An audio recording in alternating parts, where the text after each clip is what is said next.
It was just past 2 a.m. when I heard the soft knock. The house was still. Derek had left for a business trip 2 nights ago, and I'd grown used to the silence that followed in his absence. We hadn't been close for months, maybe longer. We'd fall asleep on opposite ends of the bed, our conversations reduced to reminders and logistics. And with Nathan, Derek's 21-year-old son from his first relationship, moving in temporarily for the summer, things got even quieter. Nathan mostly kept to himself. We exchanged polite hellos and nods at dinner. He was tall, lean, always in basketball shorts and headphones, drifting around the house like a polite shadow. I tried to connect, but the gap was always there until tonight. I sat on the edge of the bed, still in my robe, flipping channels I wasn't watching. Then the knock, soft, tentative. I hesitated, thinking maybe I imagined it. Then again, 3 gentle taps. I opened the door, and there he was.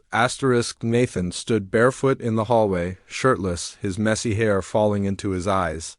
His voice was quiet, almost sheepish. "Hey, sorry, my window's stuck. It won't close all the way. Could you help?" I nodded without a word, pulled the robe tighter, and followed him. The hallway was dim, only the faint light from the street lamp outside giving shape to the walls. His room was cooler than mine, probably from the open window. I could feel the night breeze brushing past my legs as I stepped inside. He moved toward the window, showing me how it jammed halfway. I knelt down, fingers wrapping around the frame, giving it a little force. It resisted. He knelt beside me. I could smell the faint hint of his body wash.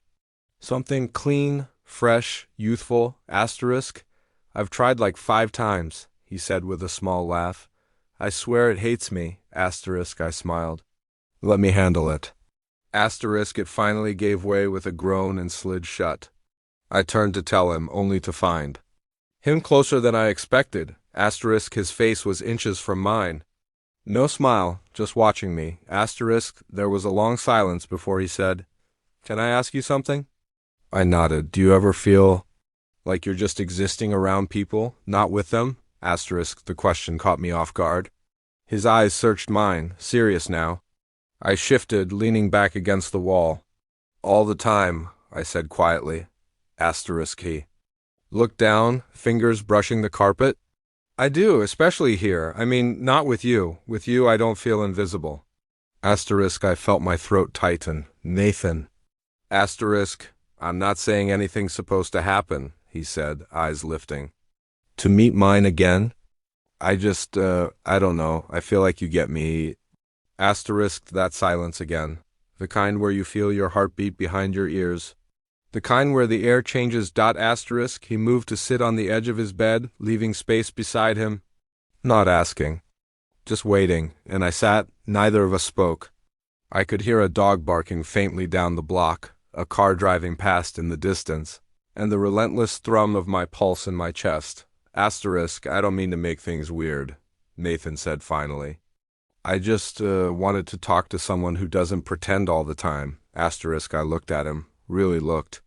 The slight worry in his brow, the way his hands twisted nervously in his lap, and underneath that a quiet craving for something human.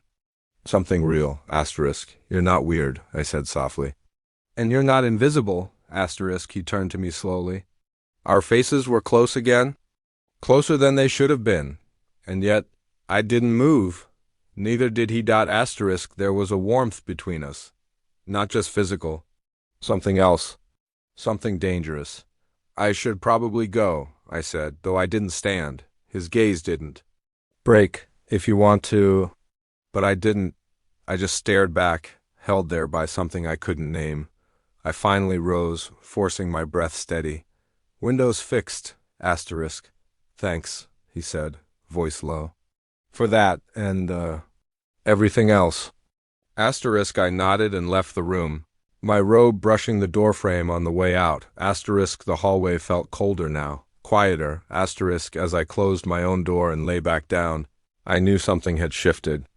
Not in the air, but inside me. And once it does, you can't go back. I didn't sleep. The room felt too still. My body was tired, but my mind buzzed like an overworked circuit. Every time I closed my eyes, I saw his face, Nathan, sitting on that bed. The look in his eyes when he said, "You're not invisible." The house felt different now. Every creak in the floor, every hum of the refrigerator seemed louder, more alive. Like it knew something I was trying not to admit. By morning, I avoided the kitchen. I heard him moving around, pouring cereal maybe, or opening the fridge. I stayed in the bedroom, pretending to scroll through my phone.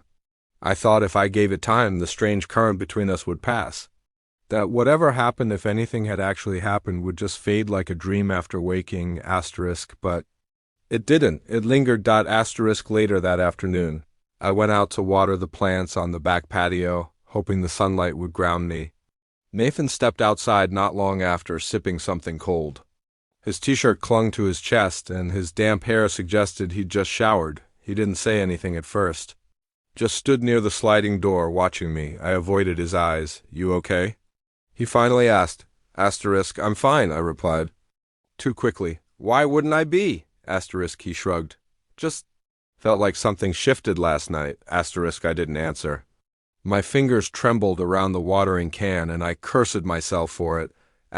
Nathan stepped closer, lowering his voice. "Did I say something wrong?" "No," I said, sighing. "You were honest. That's not wrong." He sat on the edge of the patio, his feet just barely touching the sun-warmed tiles. "It felt like you saw me, like really saw me." "You have no idea what that meant." I sat down beside him, setting the can aside. "I think I do." He glanced over, the same look as the night before, searching, open, vulnerable. "I didn't sleep last night. I kept thinking about how close you were, how it felt right." "Nathan," I began, but he held up a hand. I know what you're going to say, that it's wrong. That I'm your stepson. That we live in the same house and it would ruin everything. I've thought about all of that." "Then why are you saying it out loud?" I asked. Because even if nothing ever happens, I need you to know I wanted it to, and I think you did too. His voice was steady now, not desperate, not manipulative. Just real. I couldn't lie not to him. I did, and it scared the hell out of me. He looked down at his hands, then back up. "Do you ever wonder why you're still with Derek?" That question sliced deep. I looked out at the fence, at the overgrown hedges we kept saying we'd trim. We were in love once. Now we're just used to each other. Comfort isn't connection, Nathan said. I see how he talks to you. Or doesn't. I exhaled through my nose. "It's complicated, is it?" He asked. I turned to him, finally meeting his eyes. "You don't understand. There are years between me and Derek, a shared life, a mortgage, history. But history doesn't keep you warm," he said. "And neither does someone who stopped seeing you years ago." The silence between us now wasn't awkward, it was heavy, like it held too many unspoken truths. Nathan leaned in. "Not all the way. Just close enough that I could feel the heat between us again. I'm not asking you to do anything. I'm not trying to ruin your life. I just need you to stop pretending you're happy when I know you're not." I looked at him, really looked. His jawline, the tremor in his throat, the way his chest rose and fell slowly, like he was holding back everything. I didn't move when his hand brushed mine. I didn't pull away when his fingers curled slightly. Just enough to touch then. Like something magnetic, I leaned in. The kiss wasn't rushed. It was soft, slow, searching. He tasted like iced tea and something warm I hadn't felt in years. When it ended, we both sat frozen. I whispered, "This is going to destroy everything." Nathan looked into my eyes and said, "Or maybe it's going to finally build something real." I stood up quickly, heart racing, hands shaking. "I need to think," I muttered. He didn't follow. He didn't plead. He just said, "I'll be here when you're ready." I went inside and closed the door, every nerve alive, every breath shallow. Something irreversible had just happened, and now nothing would ever be the same. I didn't speak to Nathan the rest of the day, not out of anger, not out of shame, just fear. Fear of what I'd done, fear of what it meant, fear of what I couldn't take back. I paced the kitchen, made coffee I didn't drink, stared out the window long after the sun dipped behind the trees. When Derek got home that evening, nothing had changed outwardly. He dropped his bag by the door and gave me a quick distracted kiss on the cheek. Flight was hell, he muttered. We're still waiting on the Madrid deal. I nodded, listening to him speak like I always did, present in body, absent in spirit. I asked him if he wanted dinner. He said he wasn't hungry. Nathan never came out of his room. Maybe he knew Derek had returned. Maybe he didn't care.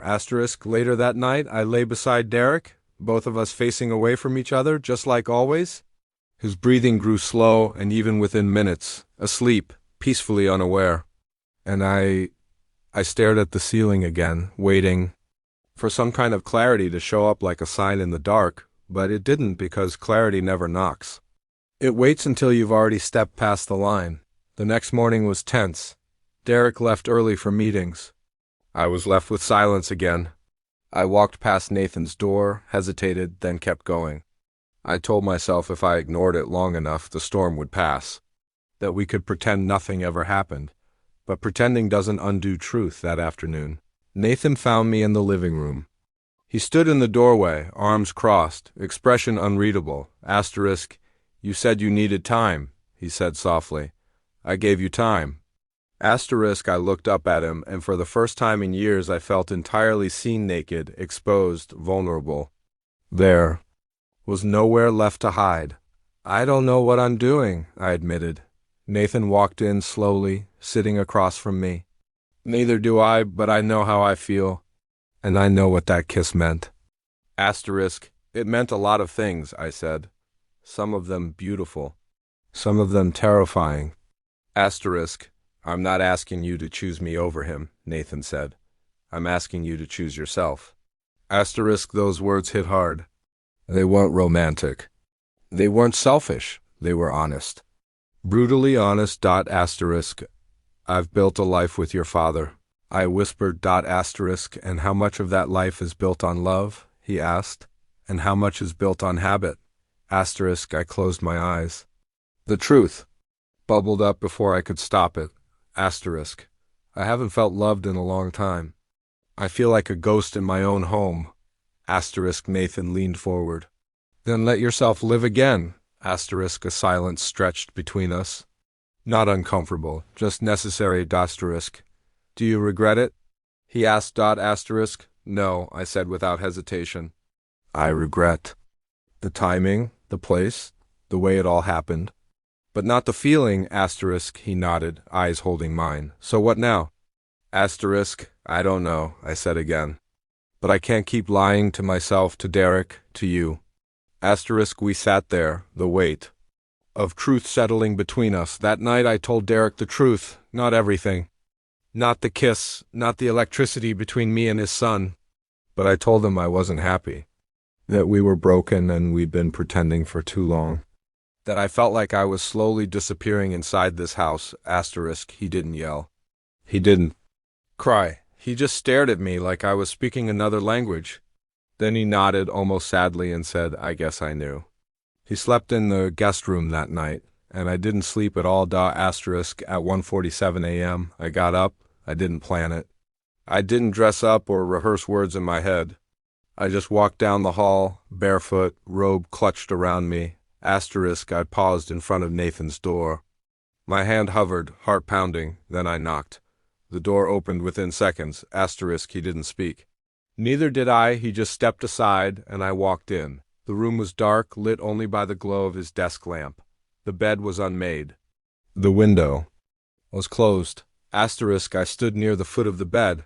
Suddenly unsure again, but Nathan reached out, gently, his fingers brushing mine, and I didn't pull away. Because some truths don't need to be explained. I let go of the guilt. I let go of the fear. I let myself feel wanted, needed, seen. For the first time in years, I chose what was real. And in that quiet, forbidden space, Beneath the hum of the house and the beating of two unsteady hearts, I let go. Asterisk.